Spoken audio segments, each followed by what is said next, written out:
Bu, bukannya tadi di lantai 6. Kenapa ada di sini? Kenapa Pak? Saya dari tadi ada di sini. Saya dari jam 9 tidak kemana-mana. Saya nemanin front office yang memang incas. Saya 2 menit yang lalu di lantai 6 Bu. Saya lihat ruangan Ibu menyala dan Ibu berdiri membelakangi saya.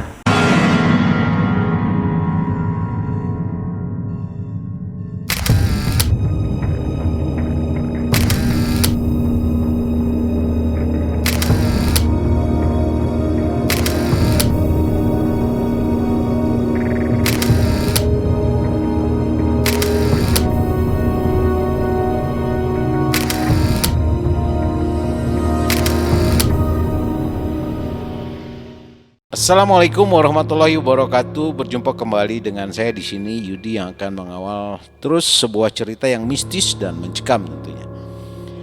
Terima kasih buat sobat Malam Mencekam yang sudah menonton dan mengklik video ini.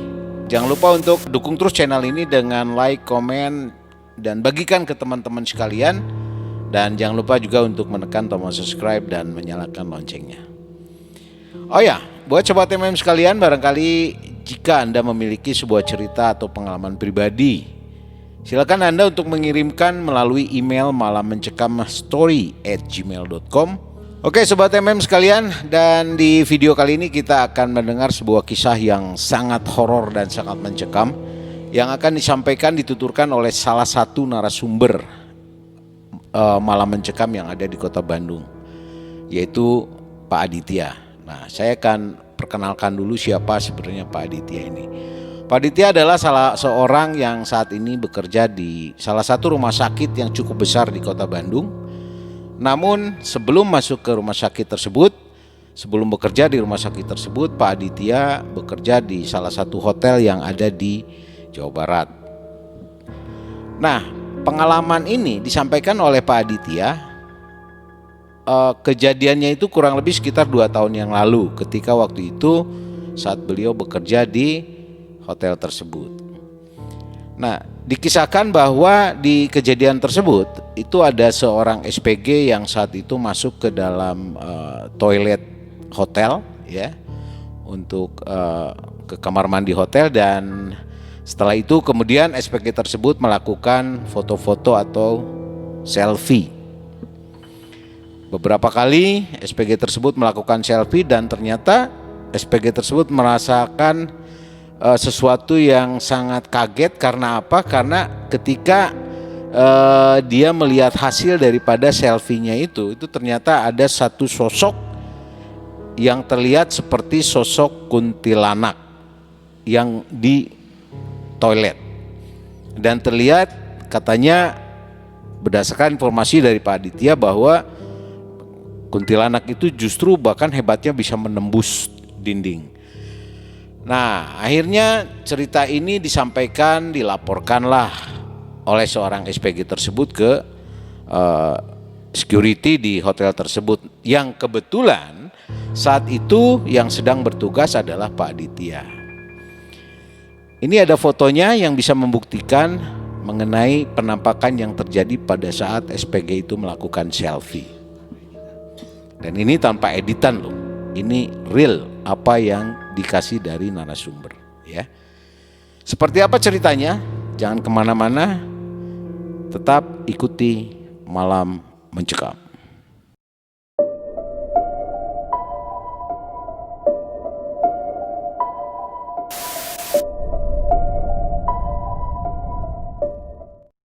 Assalamualaikum warahmatullahi wabarakatuh.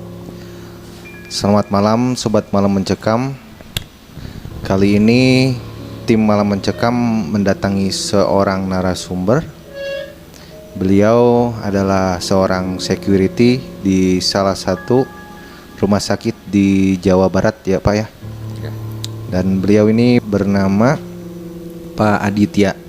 Nah, Pak Aditya ini akan menceritakan sebuah kisah yang menurut beliau, kisah ini susah untuk dilupakan karena memang mencekam. Silakan Pak.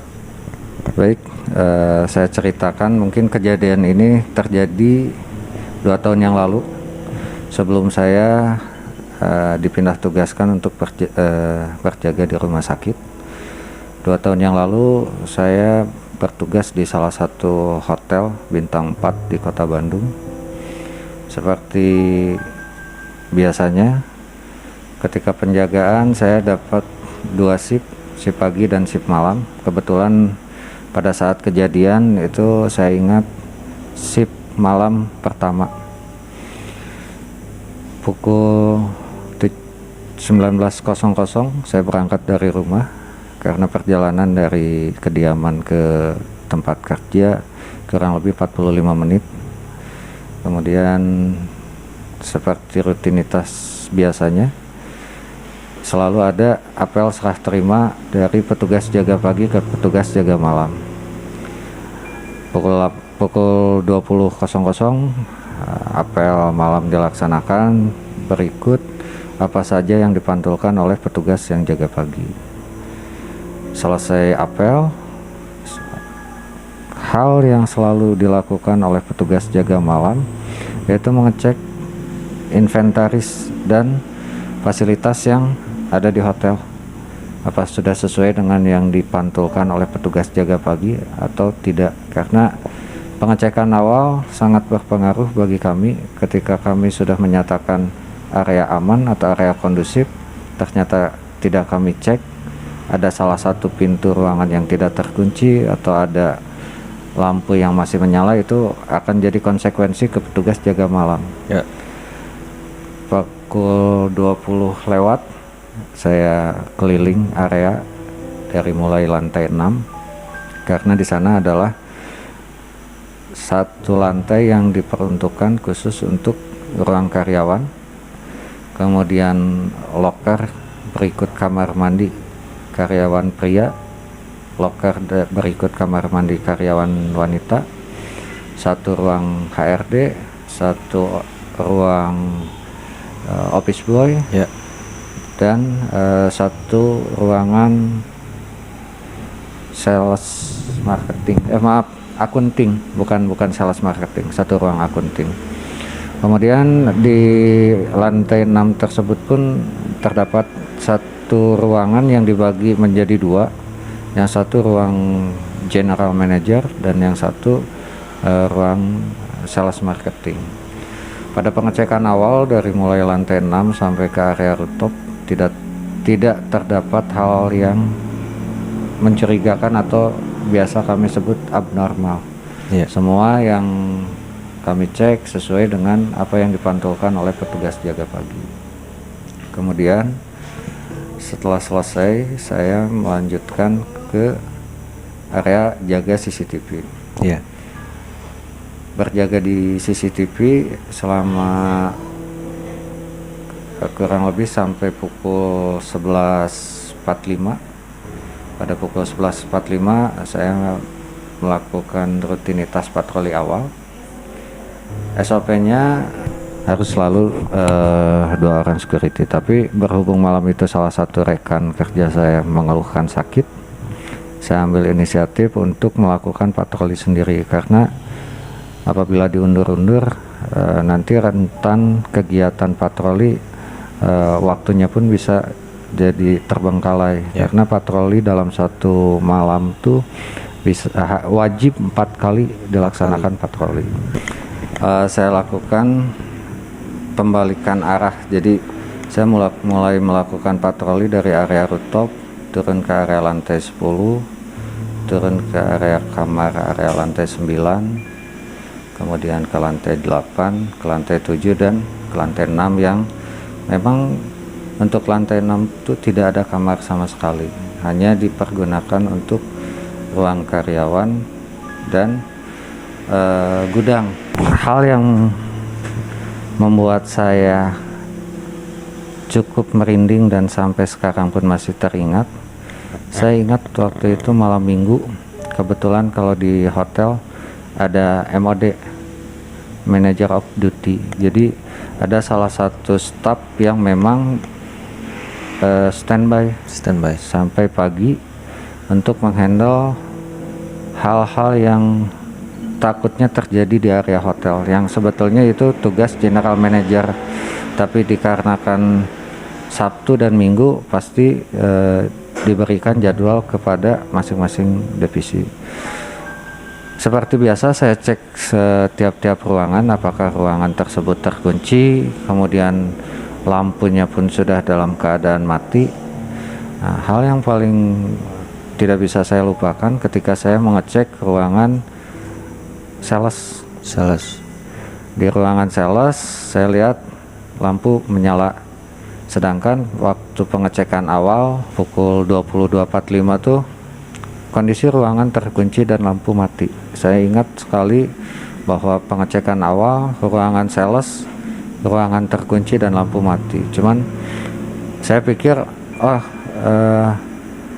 sales nih yang lagi MOD dan ruangan dibiarkan menyala. Mungkin dia masuk ke ruangan, menyalakan ruangan, kemudian turun ke front office yang berada di lantai 5. Cuman ketika saya hendak membalikkan badan menuju ke ruangan GM, saya lihat salah satu sales wanita, kalau boleh saya sebut namanya Ibu,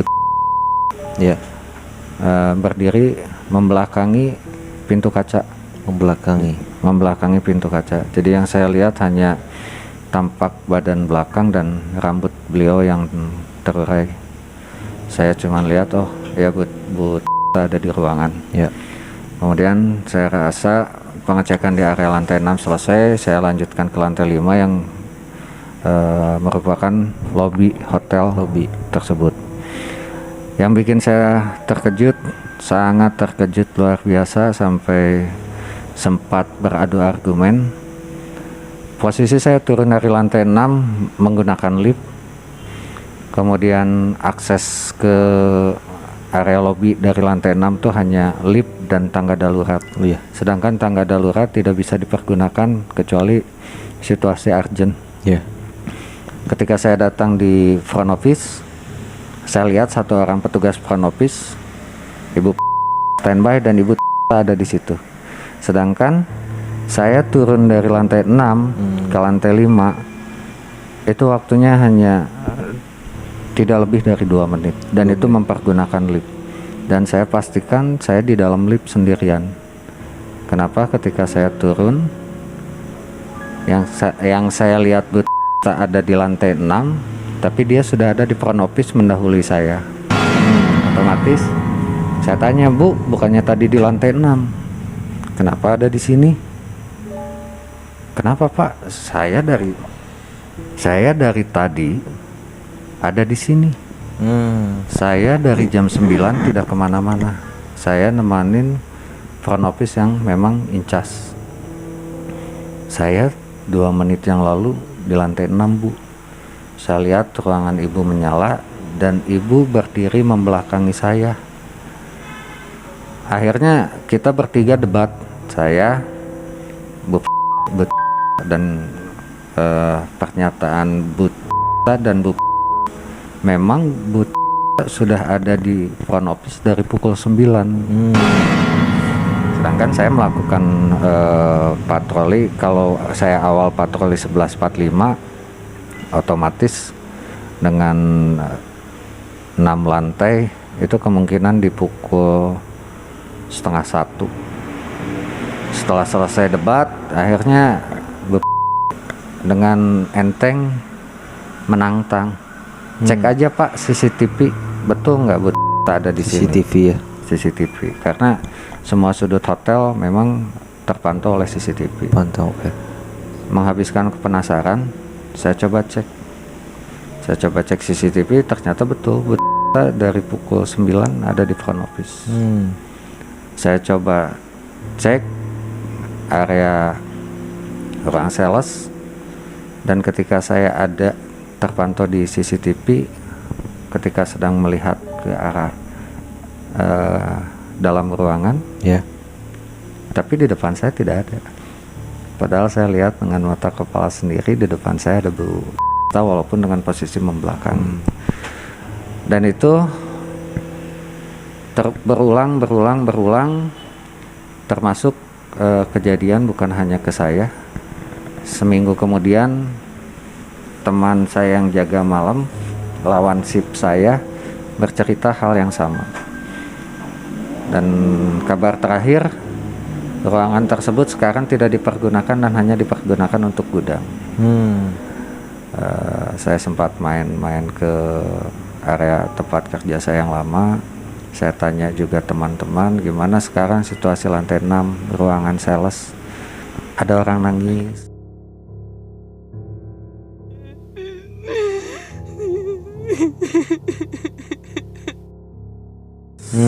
Ada orang ketawa.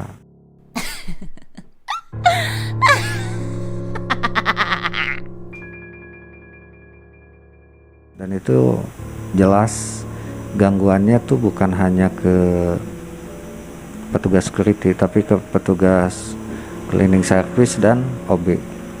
Dan sampai saat ini ruangan tersebut, setahu saya ya, sebulan yang lalu saya main ke sana, itu akhirnya diperuntukkan untuk gudang.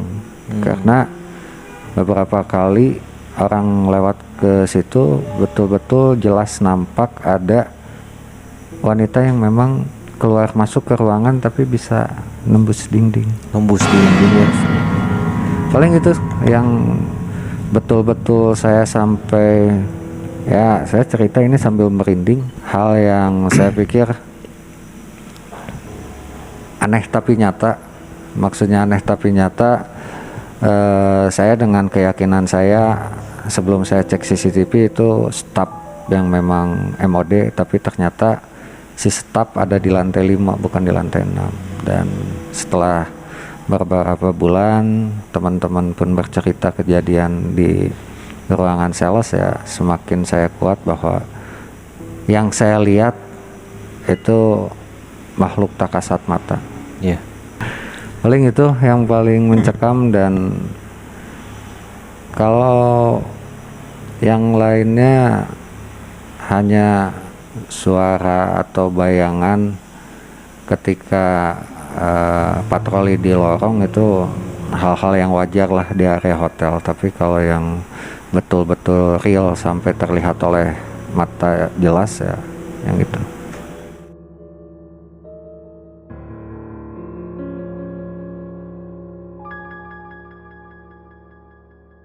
Jadi tadi itu ada Bapak lihat Ibu apa ya? Ibu itu kan menghadap ke membelakangi, Pak ya? Membelakangi. Itu keadaan bajunya itu persis sama dengan Ibu yang di bawah atau bagaimana, Pak? Jadi kalau dibilang persis sama, saya baru tahunya ketika saya menemui Bu yang ada di lantai 5. Jadi apa yang saya lihat di lantai 6, baju yang dipakai sama persis, tidak ada beda. Cuman yang bikin sedikit merindingnya itu, orang kalau di dalam ruangan pasti ada bergerak. Ini betul-betul terpaku tapi posisi membelakangi, dengan rambut terurai karena beliau terkenal di hotel kami itu karyawan paling cantik. Rambutnya panjang, bagus lah pokoknya. Itu jaraknya berapa meter kira-kira, Pak, dari Bapak melihat itu? Kurang berapa lebih meter kurang lebih? 2 meter, 1,5 meter sampai 2 meter. Cukup dekat ya? Dekat sekali itu, 1 meter ya. Baik, itu tadi Bapak juga menyampaikan ada waktu di bawah terjadi perdebatan, Pak. Betul. Antara Bapak, Bu dengan Ibu satu lagi, rekan Bu ya. Nah, dari kejadian-kejadian itu akhirnya selain Bapak ada juga yang mengalami hal yang sama. Jadi kejadian yang saya alami sempat ramai. Kenapa sempat ramai? Karena saya akhirnya memutar CCTV. Teman-teman yang lain bertanya, ada apa CCTV sampai diputar? Otomatis kalau di area kerja kami, ketika kita memutar CCTV berarti ada satu kejadian. Teman-teman selalu berpikiran ketika CCTV diputar pasti ada kemalingan atau ada perkelahian atau ada hal yang kriminal lain. Ya. Nah, saya ceritakan apa yang saya alami, dan ternyata ketika saya sudah ceritakan, teman-teman saya yang lain yang lawan regu dan yang regu pagi pun menceritakan hal-hal yang mereka alami di ruang marketing. Ruang marketing. Ya, jadi ternyata selama ini mereka juga sudah cukup banyak mendapat gangguan, tapi tidak berani cerita. Ketika saya sudah bukan cerita tuh ya, itu mah karena teman-teman penasaran kenapa sih putar CCTV. Saya ceritakan dan akhirnya mereka pun bercerita apa saja yang pernah mereka alami. Terungkap jadi semua. Betul, ya. terungkap. Malah ada satu teman yang memang curi-curi waktu untuk tidur, ada sofa di sana, ketika setengah mau terlelap melihat wanita cantik yang bisa berjalan menembus tembok sampai masuk ke Menembus tembok ruangan apa? Sales. ruangan sales. Ya. Bukan apa namanya? Setelan bajunya bukan buta berarti itu. Bukan. Ya? Tapi itu kan kejadiannya kejadian sebelum saya. Oh, sebelumnya. Sebelum saya teman-teman ceritanya kemarin juga saya pas mau tiduran melihat gelis pisan masuk, tapi yang bikin aneh bisa nembus ke tembok. Dan tembok itu masuknya ya seperti inilah. Iya. Ini ruangan kita, itu pintunya dia dari sana masuk ke sini. Dan kalau mau mungkin teman-teman saya yang mengalami masih ada di ya? area sana. Mantap, baik Pak. Ya, jadi cukup menyeramkan, mencekam ya Pak ya. Di Bapak waktu itu kerja di hotel yang pernah Bapak tugaskan gitu ya.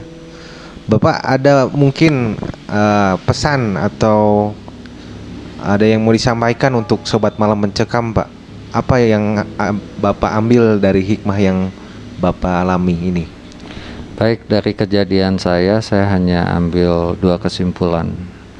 Yang pertama, makhluk tak kasat mata itu ada dan kita wajib percaya, karena di Al-Quran pun sudah dijelaskan Allah menciptakan jin dan manusia. Otomatis dimanapun kita, entah itu di hotel, entah itu di rumah sakit, kita berdampingan dengan makhluk-makhluk tak kasat mata. Cuman pesan saya atau hal nomor 2 yang bisa saya garis bawahi, jurig mah teu matak nyieun urang maut. Ya. Jadi kita Setuju. boleh percaya, tapi jangan sampai kita melakukan hal-hal yang konyol. Karena selama saya menjadi security, kebetulan saya sangat sering berjaga malam, belum ada ceritanya orang yang meninggal karena jurig. Iya. Tapi kalau dia melihat sesuatu, ketakutan, lari, kesandung, jatuh dan akhirnya kepalanya pecah, itu bisa jadi. Tapi bukan akibat dicekik atau ya hal-hal yang secara kontak langsung. Ya, karena ketakutannya sendiri. Betul, ya yang bisa jadi celaka itu ya. Betul. Ya. Ya, itu mungkin kisah yang disampaikan oleh Pak Aditya. Beliau sebagai security yang banyak pengalamannya, pernah di hotel ya Pak ya, pernah di rumah sakit juga. Terima kasih untuk Malam Mencekam yang sudah memfasilitasi saya untuk menceritakan hal yang menurut saya sangat menakutkan selama saya berjaga sebagai petugas keamanan. Ya. Ya, saya terima kasih buat Pak Aditya juga. Sekarang kami kembalikan, silakan Abah Yudi. Oke Sobat MM sekalian, demikian tadi yang disampaikan oleh Pak Aditya. Cukup horor ya, cukup seram ya. Saya juga mendengarnya seram sekali. Nah Sobat MM sekalian, semoga informasi ini dapat menambah pengalaman kepada kita, menambah satu pengalaman yang sangat positif kepada kita, di mana hikmahnya, moral ceritanya adalah kemanapun dimanapun kita berada, kemanapun di tempat apapun kita ada, satu hal yang jangan kita lupakan adalah selalu waspada, selalu hati-hati, dan selalu tetap berdoa, mendekatkan diri kepada Sang Halik, mendekatkan diri kepada Sang Pencipta, agar kita terhindar dari mara bahaya ataupun gangguan-gangguan setan ataupun jin lainnya.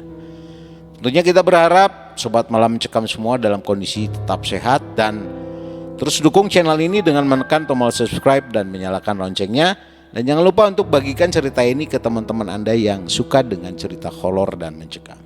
Dan Sobat MM sekalian yang memiliki pengalaman pribadi silakan untuk mengirimkan ceritanya malammencekamstory@gmail.com. Dan teman-teman sekalian, sobat MM sekalian, itulah tadi cerita yang disampaikan oleh narasumber. Terima kasih sudah menonton video ini dan jangan lupa untuk menekan tombol subscribe dan menyalakan loncengnya. Dukung terus channel kita. Semoga kita bisa memberikan yang lebih baik lagi untuk memberikan informasi dan pengalaman-pengalaman kepada sobat MM sekalian. Terima kasih. Saya host Yudi, mohon pamit. Assalamualaikum warahmatullahi wabarakatuh.